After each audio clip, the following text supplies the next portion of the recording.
ఇందులో భాగంగా మనం ఇంటింటికి ఎన్యూమరేషన్ ఫామ్స్ డిస్ట్రిబ్యూట్ చేయడం జరిగింది.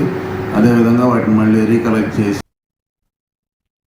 సిద్దిపేట జిల్లా గజ్వేల్ పట్టణ కేంద్రంలో Telangana cricket association general secretary దారం గురువారెడ్డి మీడియా సమావేశం నిర్వహించారు. తెలంగాణ క్రికెట్ అసోసియేషన్ ఆధ్వర్యంలో గ్రామీణ ప్రాంత క్రికెట్ క్రీడాకారుల ప్రతిభను వెలికితీసి వారికి అండగా ఉండడానికి నిరంతరం కృషి చేస్తుందని అన్నారు.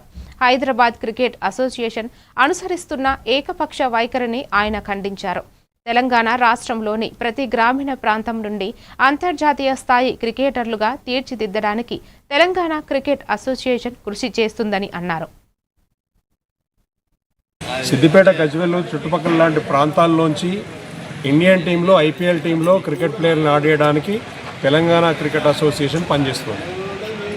ఈ మధ్యన చూసినాము, తెలంగాణ జిల్లాల పేరు మీద, తెలంగాణకు ఏదో న్యాయం చేస్తున్న పేరు మీద తెలంగాణకు సంబంధం లేని ఆంధ్ర సినిమా స్టార్లు, ఆంధ్ర క్రికెట్ క్రీడాకారులు, బయట నుంచి వచ్చిన సెటిలర్లు వీళ్ళందరూ కలిసి మొత్తము క్రికెట్ వ్యవస్థను భ్రష్టు పట్టించి తెలంగాణ జిల్లాలను ప్రైవేట్ కార్పొరేటు వ్యవస్థలకు జిల్లాల పేరును అమ్ముకున్నారు.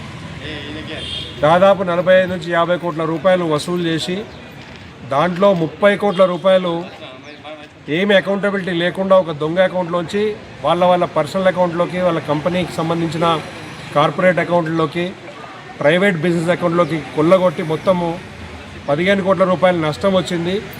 అది టీసీఏ మూలంగానే, గురువారెడ్డి మూలంగానే వచ్చింది 15 కోట్ల నష్టం అని అబద్ధాలు చెప్పే దిగజారుడు స్థానానికి దిగిపోయింది Hyderabad cricket association. So Indian టీంలో ఆడడానికి అవకాశం వస్తుంది.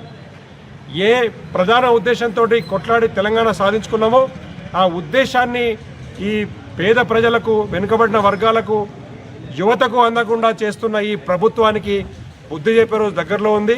ఖచ్చితంగా తెలంగాణ క్రికెట్ అసోసియేషన్ గుర్తింపు సాధించి తీరుతాం. ప్రభుత్వం కానీ, ప్రభుత్వం అండతో ఉన్న ఈ హైదరాబాద్ క్రికెట్ అసోసియేషన్లో మూర్ఖులు, దొంగలు, దుర్మార్గులందరికీ కూడా బుద్ధి చెప్పే రోజు దగ్గరలో ఉందని